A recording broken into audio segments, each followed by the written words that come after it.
기후변화는 사람들의 정신건강에 영향을 주어서 삶이라든가 경제에 나쁜 영향을 주는데요. 2023년 2월에 세계은행과 조지타운 대학이 의학 잡지죠 랜시스에 발표한 논문을 보면 이들은 이 연구는 방글라데시에서 연구를 수행을 했었습니다. 이들의 연구에 의하면 기후변화로 인해서 우울증과 불안감이 심화가 되는데요.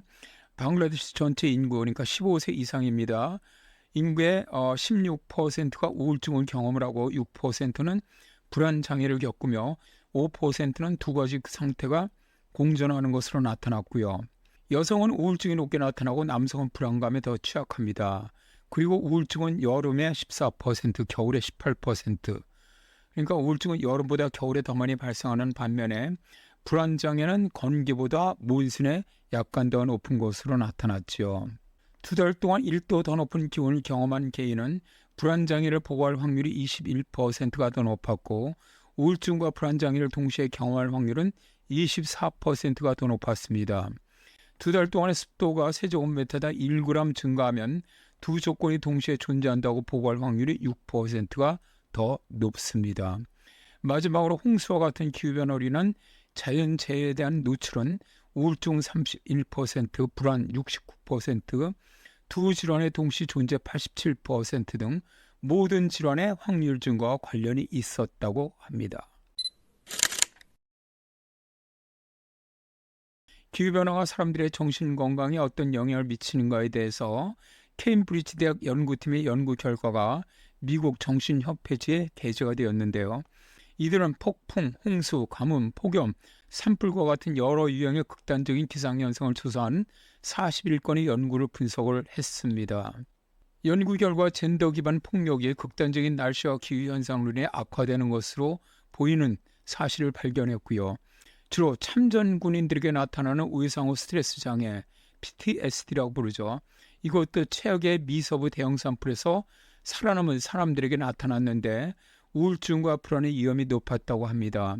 또한 허리케인과 홍수를 겪은 생존자들도 비슷한 비율로 우울증과 외상 후 스트레스 장애를 겪는다고 합니다. 또 가뭄의 영향으로 농부들의 자살이 증가하고 있는데요. 한 연구에 의하면 기온이 더 올라가 가뭄이 심해지면 2050년까지 미국과 멕시코에서 4만 명의 추가 자살이 발생할 수 있다고 예측을 했습니다. 그리고 기온이 30도 이상 올라가는 날이 시원한 날에 비해서 폭력 범죄가 5.7% 증가를 합니다. 그리피스 대학교 연구팀은 기후변화와 환경위기에 대한 두려움으로 인해서 출산율이 감소를 하고 경제활동도 감소한다는 연구 결과를 2024년 7월 19일 과학저널인 원 얼스의 자연, 기후 및 생계 불안의 즉각적인 경제적 중요성이라는 제목의 논문을 게재를 했습니다. 연구의 저자인 랄프 버클리 교수는 이런 두려움이 잠재적으로 지구에서 인류의 발자국을 감소시킬 수 있기 때문에 생태 불안을 추적하는 것이 보다 지속 가능한 생활 방식으로 사회적 변화를 예측하는 데 도움이 될 수 있다고 제안합니다. 왜냐하면 기후변화와 그로 인한 생태 불안은 미래의 생활 방식 선택을 예측할 수 있으며 사회가 환경위기에 적응함에 따라 출생률과 경제적 야망을 크게 감소시킬 수 있기 때문입니다. 랄프 버클리 교수는 논문의 서문에서 자연과 기후에 대한 불안은 소비자 심리가 구매와 투자를 예측하는 것과 같은 방식으로 미래의 사회적 행동을 예측할 수 있을까라는 제목을 쓰게 된 동기이지요.